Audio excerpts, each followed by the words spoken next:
Welcome, everybody, here to the Martin E. Siegel Theater Center at the Graduate Center at CUNY. My name is Frank Henschke. I'm the Executive Director and Director of Programs of the Siegel Center. We bridge academia and professional theater, international and American theater. And the program tonight, which is actually the closing bookend of our season, is a superb example of our work and what we do here. Seven is a documentary play. You find more information about it in here. Seven playwrights wrote about 7 women from around the world who have made a difference and who overcame complications, problems, hardship, and severe obstacles and made a difference in the world we all live in. It's a fantastic play. We're going to talk about it a little bit more after this. We have playwrights with us here. Could you put up your hand to the ones who were here? This is Carol and Susan. Carol actually is the one who, if I understand right, also had the idea, commissioned, poured everybody together and created this. I think it was presented at Hillary Clinton's women conference, went around the world. It was actually done by NATO generals who read the roles themselves as women in front of soldiers in Brussels. So it's quite a powerful testimony to what theater can, or perhaps should be doing. The evening should not last longer than 90 minutes. The play is 1 hour and 10 minutes. Afterwards, we have a little, very small reception within here in the Siegel Theater, and you're welcome to talk to the artists. So we have a little discussion, a panel discussion afterwards with the playwright and the director. If you have a cell phone, just take it out for one moment, and I will do the same to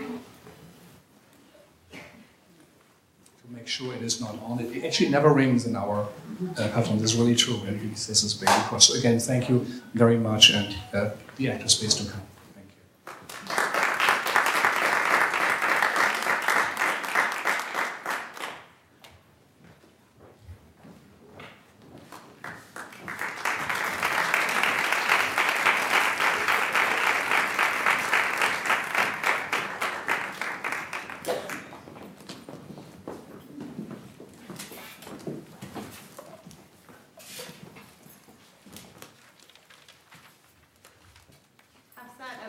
Nigeria. Musakua, Cambodia. Annabella de Leon, Guatemala. Inez McCormick, Northern Ireland. Farida Azizi, Afghanistan. Marina Pisklakova Parker, Russia. Mukhtaran Mai, Pakistan. Lorca Paris, Other Voices. Maxine Kern, Other Voices. So now, we're sitting around together in North Belfast in a small dark room in a community hall, and there's sewage coming up in the sinks, and all these women, they've survived the worst, you know? And we're reading the Declaration of Human Rights out loud till we get to the word inalienable. And it's hard to pronounce, so they all start laughing and think that I said aliens, and maybe I'm talking about outer space. And I say, well, it's hard to spell too. But what does it mean anyhow? One woman asks me. That word inalienable, it means that all these rights we're reading about, they're part of every human being. What do we have to do to get these rights? They're yours, I tell her. She looks at me, amazed. Well, that's the best fucking kept secret in the world, On the days I give audience, Monday and Friday, my God, you can enter my office. A line group of 40, 20 people are waiting for me. They come from all over the Republic. Go on, tell me your problem. Necesito la medicina para mi madre, que es muy vieja. Mary, please get me the director of General Hospital because Mrs. Posada needs medicine for her mother and they didn't give her any. I have a phone without a wire. El director del hospital, Annabella de Leon, how are you? Fine. Okay. Everybody answers my call because they know I am not playing. Here is Mrs. Posada. You didn't give her the medicine for her mother? She is presenting to me the prescription in this moment. I need you to solve this problem, okay? You say you are going to send me the medicine? No, she's going to go there now, and you will give her the medicine, and she's going to call me again when she has the medicine, okay? Okay, thank you very much, because if you don't give her the medicine, I am going to call you to the plenary, okay? Bye, bye. Your problem is solved. Please call me when you have your medicine. Okay, the next. Please, what can I do for you? In the night wind, when I think of home, I think of mountain shadows as I hide in the borders of Afghanistan to walk so many times at night. It is the faces of the women that will always move me, guide my footsteps through the landmines. I see a woman giving birth all by herself because under Taliban, male doctors are forbidden to treat women, and women cannot be trained as doctors.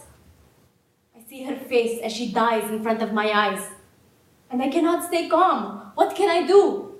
The only way to bring basic healthcare to these women is to walk, sometimes at night to regions so remote.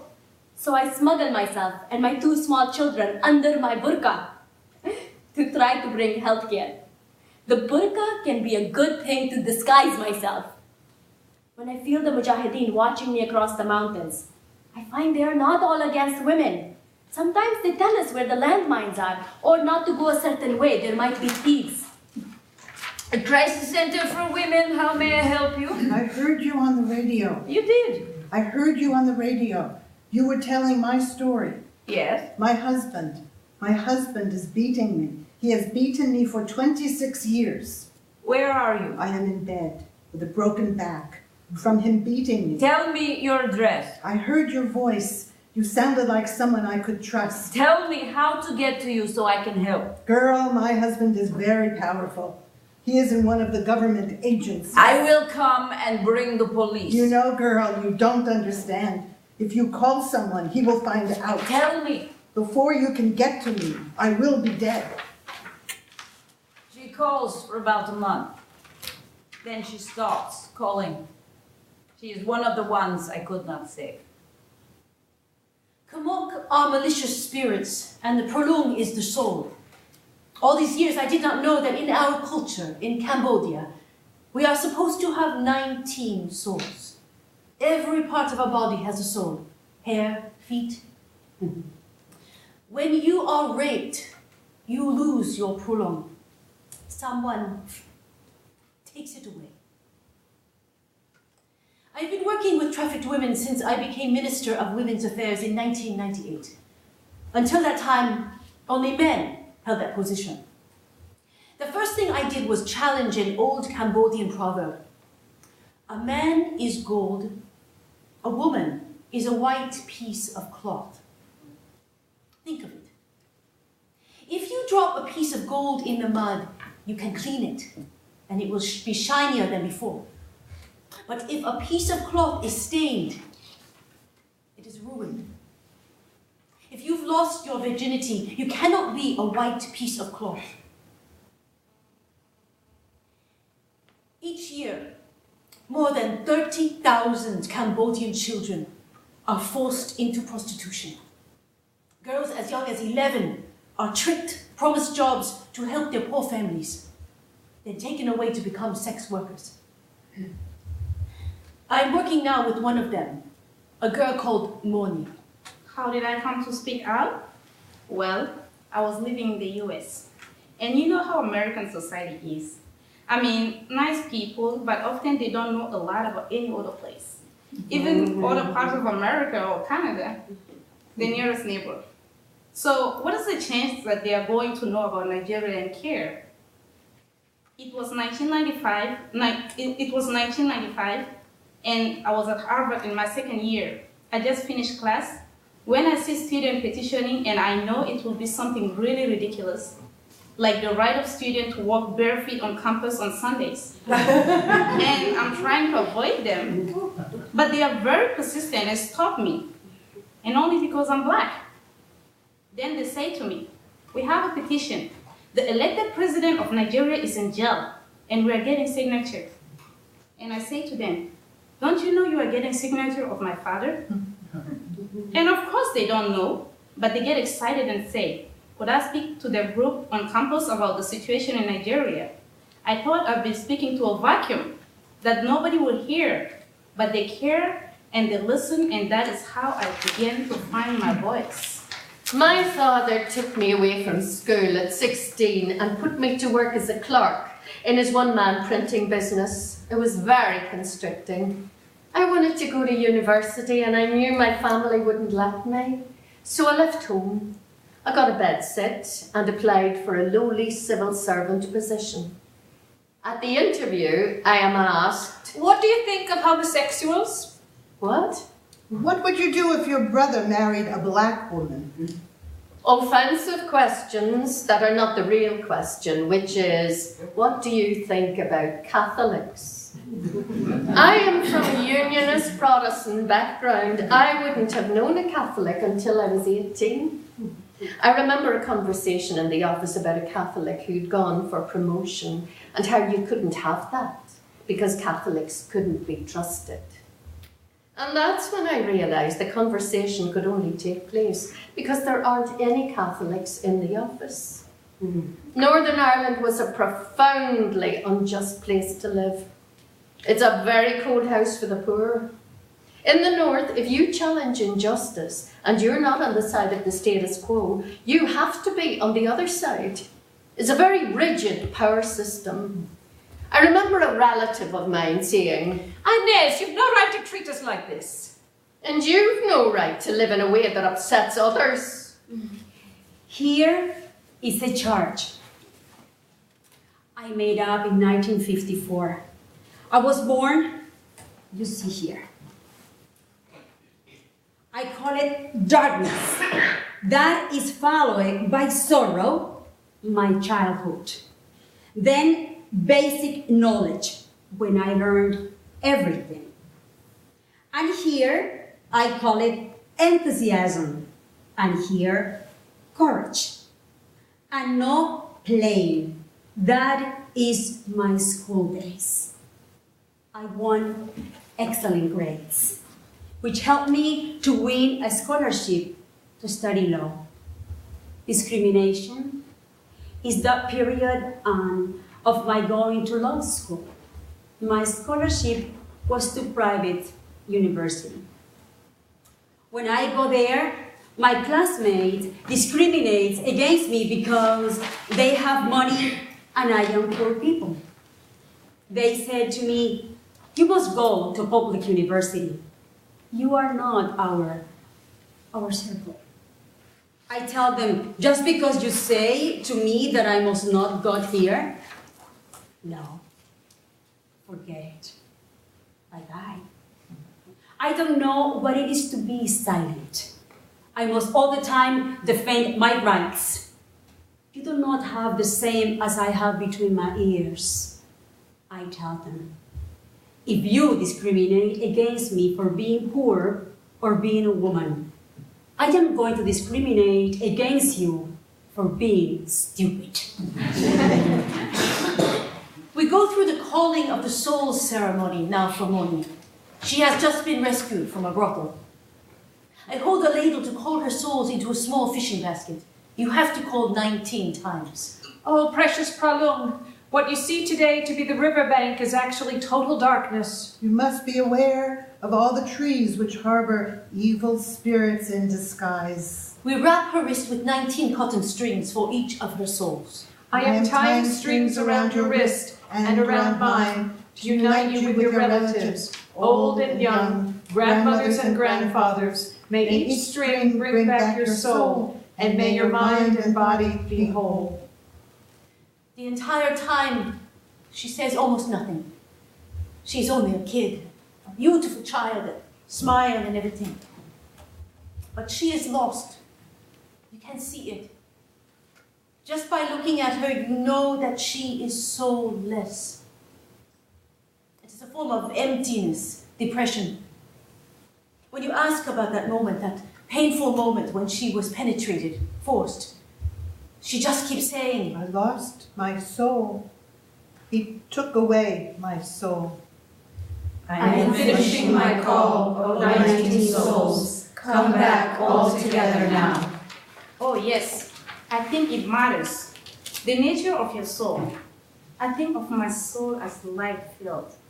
Not that I am some kind of psychic person, but I believe there is much more light than darkness. It matters to me that I shouldn't be vindictive or harbor ill for other people. When you experience brutal events, you can start feeling very hostile and bitter. That's a lot of dark energy I don't want. At my son's school, Peter was 7 years old, 4th grade. We mothers, we would let the kids go in, and then we would stand around and talk about school, other things. I was assigned to the Institute for Socioeconomic Studies of the Population at the time. And one morning, I'm talking to 2 other women. One is a homemaker, the other is a computer programmer. I say, you know, I'm doing a survey at the Institute, and we have these letters coming in, women talking about domestic violence. Domestic violence? What do you mean? When I was growing up in the Soviet Union, no one talked of such things. We did not even have words for it. So I explained that it is when husbands are controlling, jealous, when they put you down, won't let you speak to other women or your family, isolating you, and the emotional abuse, the psychological pressure slowly comes to physical abuse, and sometimes not so slowly. After I explained to them, both of them say their husbands are abusing them. One for 6 years, one for 10. I feel something sinking inside me. Later, the one who is a homemaker calls me, crying. My husband, he was putting on his suit and a button came off and he picked up his shoe and he slammed it in my face in front of the children. Her face is bruised, swollen for a week. Why don't you just leave him? You know, where would I go? So I start calling social services. I call different agencies and I ask, who can help a woman in a situation like this? And everywhere, the answer is no one. It is private matter. Well, I am not ready to accept that. So I get an office and a phone and set up the domestic violence hotline. Actually, I call it a trust line because all the women could do is trust. It is so hard. I am all the time declaiming, denouncing, but they don't investigate anything. Impunity is the queen of Guatemala. When the law has no consequences, then everyone thinks, I can do what I want. I can steal, I can murder, I can beat up my wife. The domestic violence is going to be a crime very soon because we are pushing to create this law. But we need the judges to comply because we need to stop the violence against women. This year, 2,500 women have been murdered. They were born, they were good, and now they are dead. In Russia, 14,000 women every year are killed by their husbands. 1 woman every hour. For a long time, it is just me, alone, counseling people on the phone, trying to help them find legal aid. And I can't do what a normal hotline can do.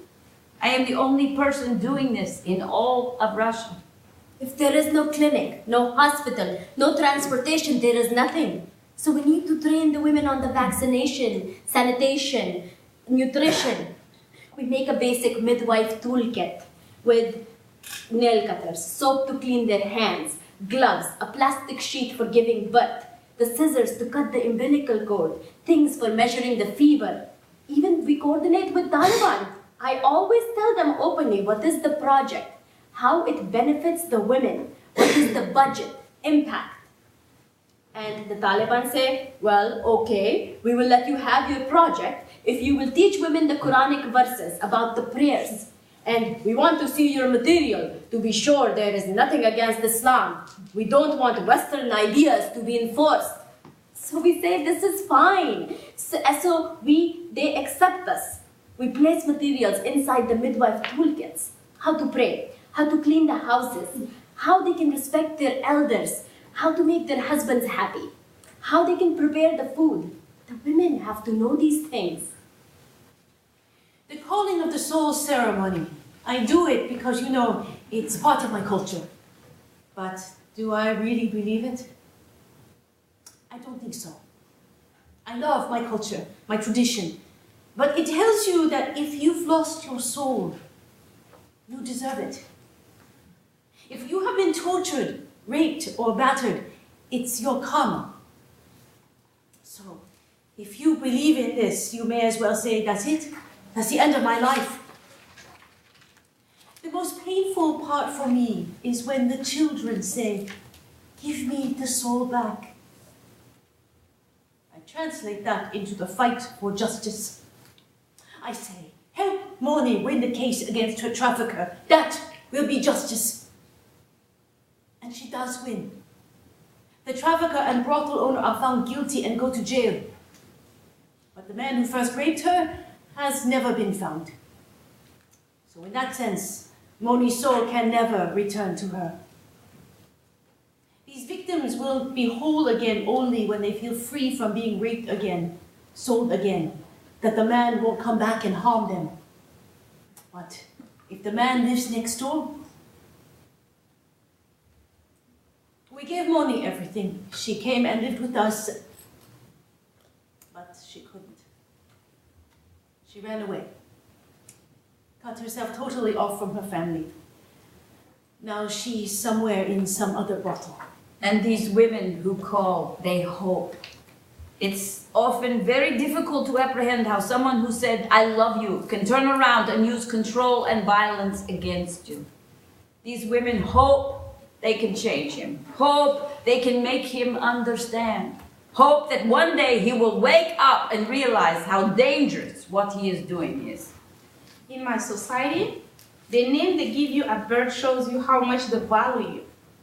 So my name is Hafsat, means the treasure one. My dad, he called all his daughters super girls, but I had a big self-esteem issues. My mom was a legendary beauty. She was one of 4 wives and there were 19 children. And there are many elements of growing up in a polygamous family that are wonderful because you have already made friends, but it's inevitable that you get compared. Everyone knows how brilliant my father was. I mean, very genius. And there's my sister Ayo, who was kind of walking in his footsteps, and then there is me, average. I think once I came off Nigeria, I realized it's okay to be different. I used the time away to build my own sense of who Hafsat is. My great-grand-aunt had the honor of naming all the children in my family. She called me Muhtaram, which means powerful or self-respecting. And that always was strange to me because I am very thin, and in my culture, a thin person is considered weak.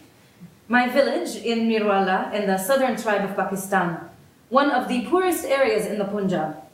We are from the Gujars, a peasant tribe of low caste. Like other girls, I played with dolls, climbed trees, but all the daughters must learn special jobs so they will be useful in the family. I was taught to do embroidery. People brought fabric to me and I would design and sew their shirts and trousers. I also grew flowers and plants, and that is something I still love to do. Last year, I planted jasmine and started some fruit trees too, but the goats came. They ate up the mango and lemon trees, and so I replanted them. But the goats, they come again, and again. They did not know that I am just as stubborn as they are. Whatever they do, I'm going to keep on with the plantings, and one day, I think the goats will just give up and my trees will have the victory. My village had no school, and no one in my family could read or write. I learned the things my mother had learned and her mother before her how to do.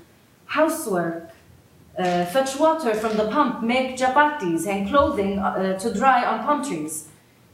I didn't have any idea that in other places girls were being educated. I didn't know that I had been taught nothing about the world. No, I was taught something. All girls were. I was taught silence. I was taught fear. I was taught that some people are high-ups and some are inferior. I learned to hide my face and bow my head to submit, to agree, to obey my parents and stay away from boys. That is all what I know. But time caught up with me, and it taught me a lesson. The war in Vietnam, we never thought it would come to Cambodia. We were listening to the Beatles, and then it came. My mother and father put me on a plane to France. I left the family. I was 18 and I was so desperate. Like, this river is bending, but which rock do I hang on to? There was no rock, and it was going very fast.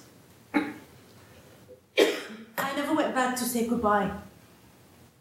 From an innocent teenager to a refugee, hopeless and an orphan.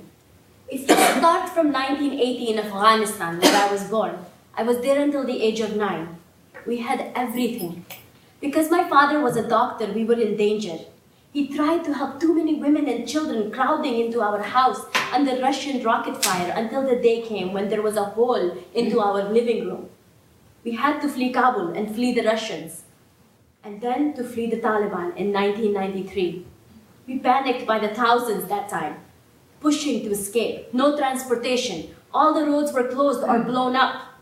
We saw some people drenched with blood, not from their own wounds, but from walking over the bodies of the dead. We could only crouch down in the sewers until there was ceasefire. How could I know my family would live in a Pakistani refugee camp for 15 years? The best years of my youth? My husband and I are on our 4th vacation in years in Finland. We go mountain skiing, and he feels tired. He says, I'll go and take a nap. And suddenly I realize his nap is getting too long. When I find him, he is still alive, but in the emergency room, they are not able to save him. Heart attack. He's 37, I am 33. He was the only one at the time who was understanding and supporting my mission. I am alone. I wonder, do I have the strength to do this work? My mother, my brother, and me lived together in a small dark room. From a little window, I could look out and see mi madre cooking. I still remember when I was very young, watching her stoop over a pot, cooking a meal for us. Each night, we eat black beans, frijoles, with tortillas. I saw a woman go over to our little outdoor kitchen and throw dirt in the pot my mother was stirring.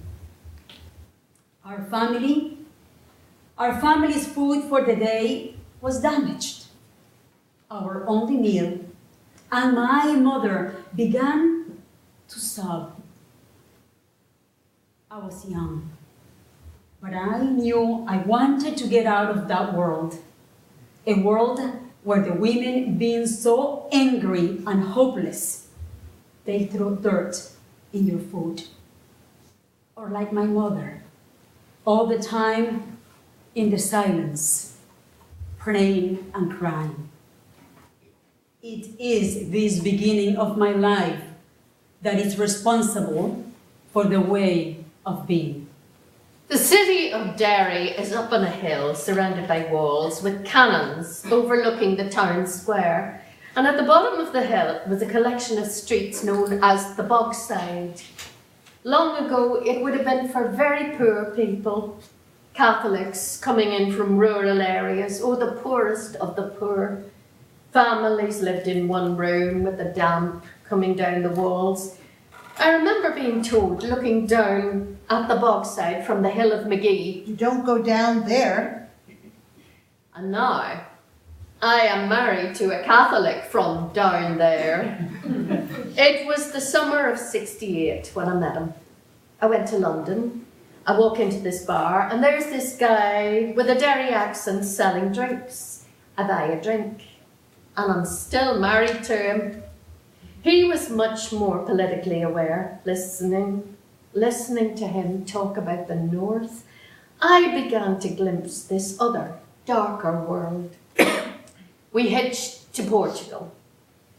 On TV, at the youth hostel, we saw the first huge civil rights demonstration in Derry. I saw my husband's face go white. People were being beaten off the streets. We hitched straight back home. I was in the same physical landscape, but I had crossed into another country.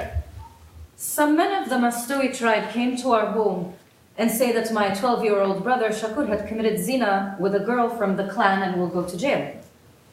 This crime they put on Shakur means rape or sex before marriage and is punishable by death. My family is sure that the accusation is false, and later we found out we are right. My little brother is the one who was raped, and by the same men who are laying blame on him, but what can we do? The Mastoui are a higher caste than we are. They are landowners, and whatever they say is law. The men of the Jira, our village council, meet to discuss the situation and decide that I, Mukhtaran, must ask forgiveness for my brother. If this will free him, I am happy to do it. It is twilight when I begin walking towards the farm of the Mastoui. Holding my prayer book to my breast, my father and uncle go with me. We enter their camp, their compound with its high walls. The clan chief,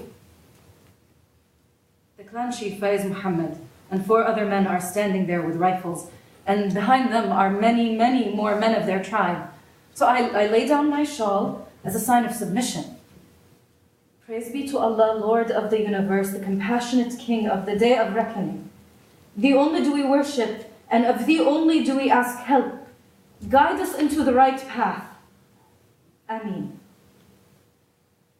Then I look at Faiz and I say, if my brother has offended you, I beg pardon for his actions and beseech you to set him free. Faiz glares at me with wild eyes, and now I understand. He will not forgive our family.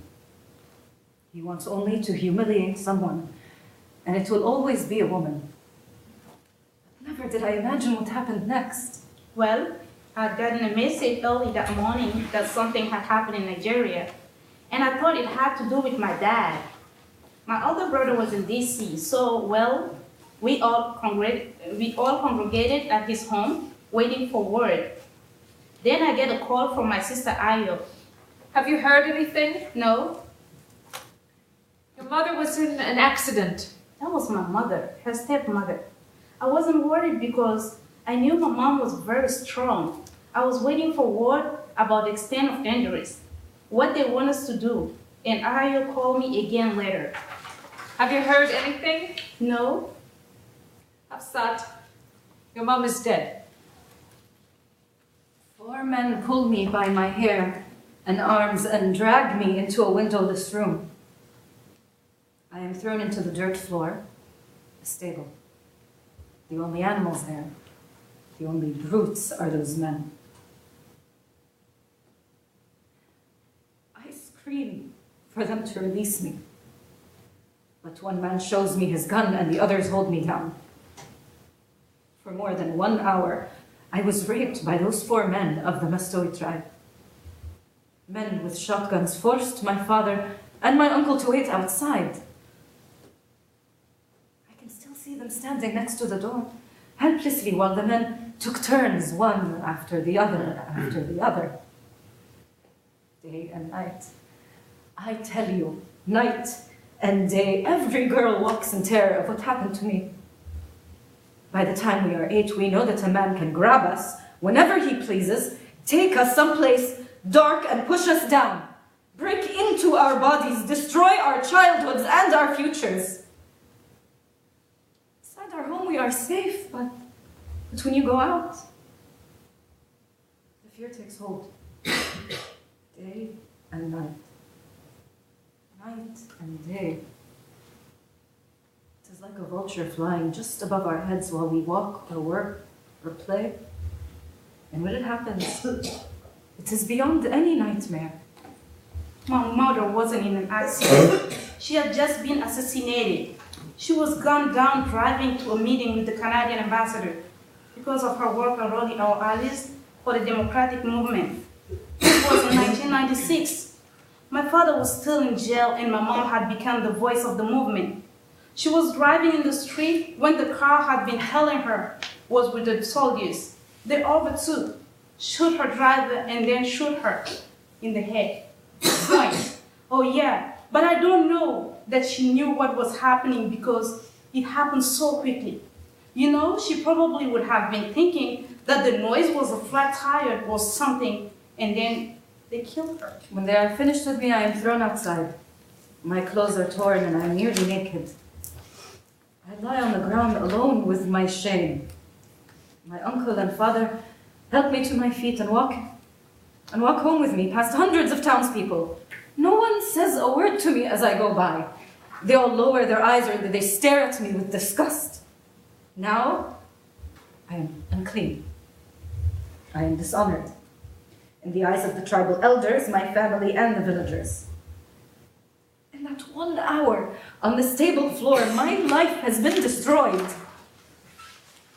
On the final day of the 90-mile Burn-Tulloch March, just outside Derry on a narrow road, there is an ambush. 100 men come down from the hills on the right hand, holding clubs with nails in them. Others come from the riverside on the left, and the police block us front and back to allow them to come at us. People start running, screaming. Now, I'm in the front, but I mean, all you could do was to keep walking, you know? And then, just as we come into Derry, on a small, narrow street, stones are lobbed down on us, and the police block the street, so we have nowhere to run. I try to get into the doorway of a shop, and of course it's locked, and I'm screaming as blood runs down my face. But the shop assistants are just standing inside, and they are laughing. And they're people from my background, you know. I mean, you'd have to dehumanize any group of people to demean them that way. No, I experience from the inside this paralyzing sense of powerlessness that comes from humiliation. I'm hit by a couple of men wielding heavy branches like clubs, and when I go home, my neck and shoulders are badly bruised. My family was very distressed. But then comes the classic remark. If you hadn't have been there, it wouldn't have happened. I was suddenly an outsider in my family. I had crossed a line. That march changed the shape of the rest of my life. After 9 years of exile, I took the first chance to return to Asia in 1981 with the International Rescue Committee to work in the Thai Cambodian camps. With my team, I traveled into the jungles to bring supplies of food and clothing. We reach a refugee camp on top of a mountain, still run by the Khmer Rouge. The refugees are told to come outside the camp walls to collect the supplies we brought them. They are not allowed to speak. They march out in line, dressed in the black pajamas the Khmer Rouge insist they wear. Just seeing the Khmer Rouge soldiers in their uniforms brings back the war. Parents, friends, all gone. I never said goodbye. It is hard for me to keep quiet. I want to free these refugees. I now have a raging struggle to continue working in Cambodia, helping its people recover. I know from this moment on, my life is going to change. For the next few days, I lock myself in my room. My mother brings me food, but no one speaks to me about what has happened, and I speak to no one.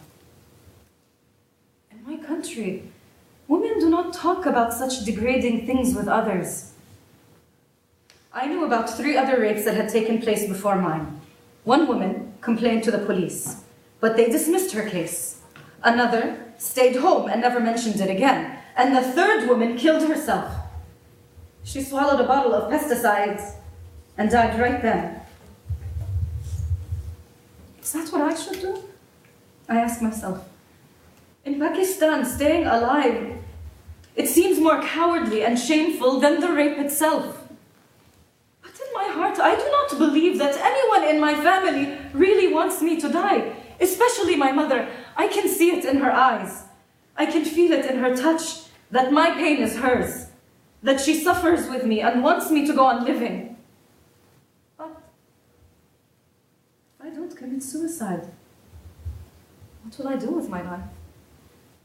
All the time in the refugee camp, I dreamed to go to school, to learn to be a doctor like my father. But we couldn't go outside the tent, or they might kidnap us or sell us to the warlords. We saw the windows of the school shot out and shut down. Finally, I am so happy when I hold my first book in a refugee school. It is coming to me from the University of Nebraska. 5 bullets times 5 bombs is equal to 25 weapons. The orange color is the rocket, and the blue color is the stinger. The green is the Kalashnikovs. Answer these questions in your notebooks. If one mujahideen kills 4 Russians, how many mujahideen wake up, pray, and then go fight and kill the Russians?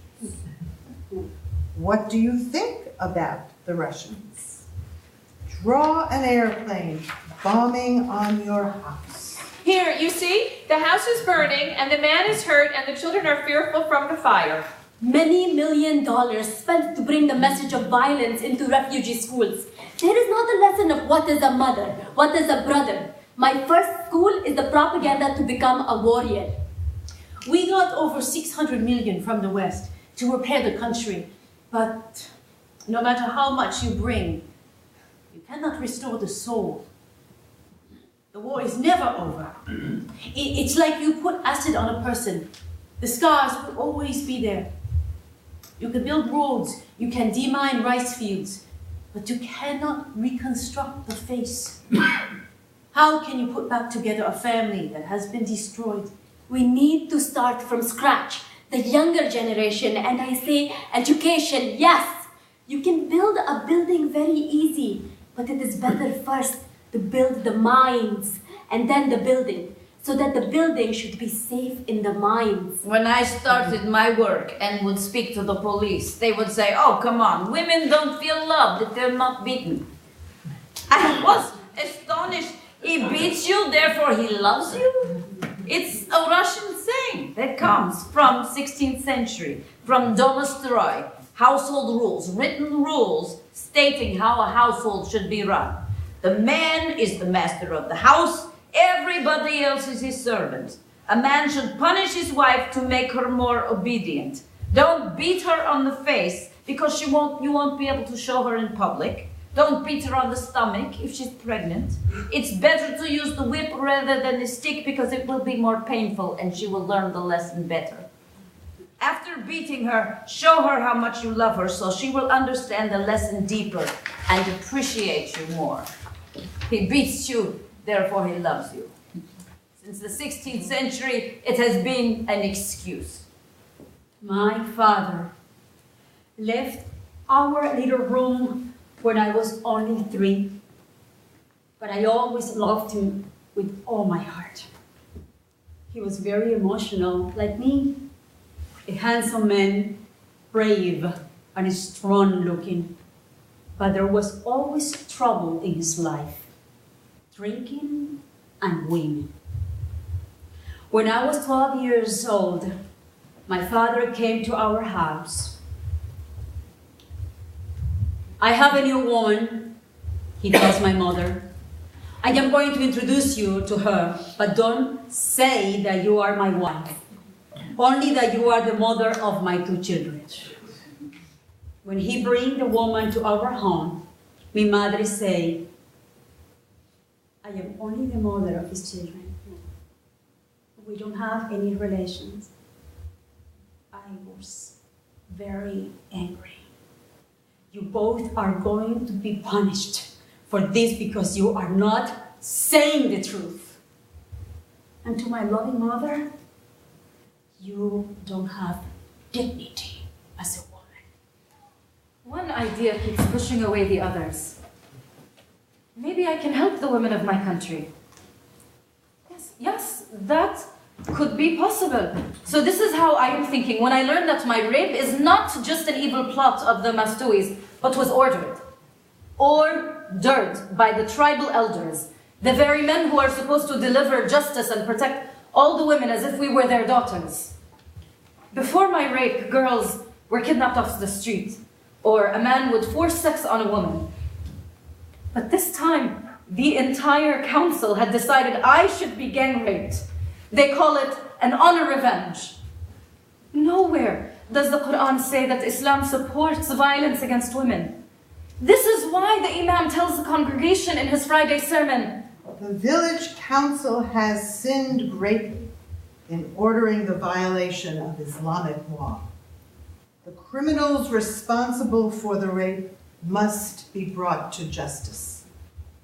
Mukhtaran Mai and her family should go to the police and file charges immediately. I had never heard of the Constitution or realized I was a citizen of Pakistan and that citizens, even if they are women, have legal rights. In my whole life, I had never talked to a lawyer or a judge or a policeman, but this Mukhtaran was not the same woman who had knelt down to the Mastouis. Now, whatever happens to me, I am going to speak out. Which newspaper did you say? The New York Times. What's your reaction? Excuse me, to what? You don't know? No, what is it? Your father is dead. You are mistaken. But he wasn't mistaken. My father was dead.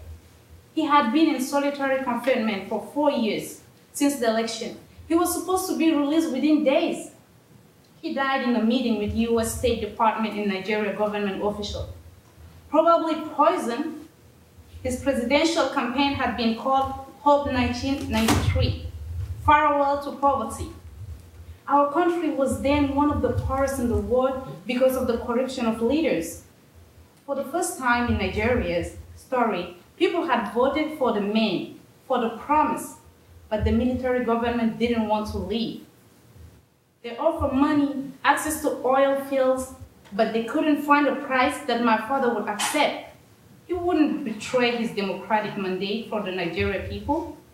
They took his life, the same as with my mom. 8 days after the rape, I traveled to the police office in Jatoi, many miles with my father and my brothers. The policeman is sitting at his desk when I enter. He doesn't even lift his head to look at me. Yes? What do you come to tell me, your complaint? I was Faiz Muhammad from the Mastouis. He ordered 4 men to rape me. No, this cannot be your report. You must not say you have been raped. We know what happened. You must just sign here. But I don't know what it says. We know. Sign, I say. I can't. I don't know how to write my... So, use your thumbprint like the other women. This is when I understand why we must have knowledge. If you are educated, you can fight for your rights. But when you are illiterate, how can you stop the injustice that falls down on you? We don't really know what happened. Maybe we'll never know. And to be honest with you, it's not so important to me how they died. The most important thing is how they lived. And I'm taking up their legacy. I have named my organization after my mom, Kudira. In Arabic, it means power. I am working to show young women that they can have power and teach them how to reclaim it. Now that I again live in Phnom Penh, my childhood memories flood back. This is where I learned how to bike. That's where I learned how to swim. When rain came down in buckets flooding the streets, my brother Song Lee and I caught fish to put in huge jars on our 3rd floor balcony. I used to accompany my mother to South May, the large yellow central market, where the stalls spilled outside into the open air. I loved to wander through the long rows, staring at the huge piles of fish, fruit, and vegetables. I spent a lot of time in the kitchen, helping my mother cook. At night, on the